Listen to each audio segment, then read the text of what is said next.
ఇవాళ అంటే డే 3 నవరాత్రుల్లో అమ్మవారు అన్నపూర్ణాదేవి అవతారంతో దర్శనమిస్తారు కదా.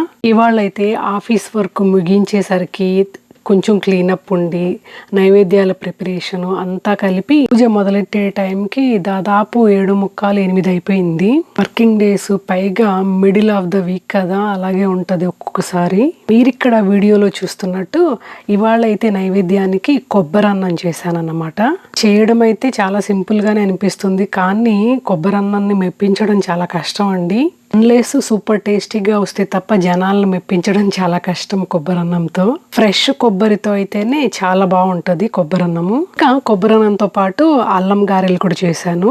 మినపప్పునైతే ముందుగానే నానబెట్టేశానండి ఆఫీస్ గ్యాప్ లో. ఇంకా మిక్సీకి మాత్రం ఈవినింగ్ చేశాను అనమాట, గ్రైండర్లో వేయలేదు, అంత క్వాంటిటీ వేయలేదు, పైగా టైం ఉండదు కదా అని. ఫస్ట్ దేవుడి వరకు అయితే చేసేసామన్నమాట. తర్వాత మేము తినడానికి కూడా ఉల్లిపాయలు యాడ్ చేసుకున్నాము. సో దేవుడికి పెట్టిన అల్లం గారెల్లో జస్ట్ మిక్సీకి పట్టినప్పుడు జీలకర్ర, అల్లము, పచ్చిమిర్చి వేసి కొంచెం సాల్ట్ వేసి మిక్సీ పట్టున్నాను.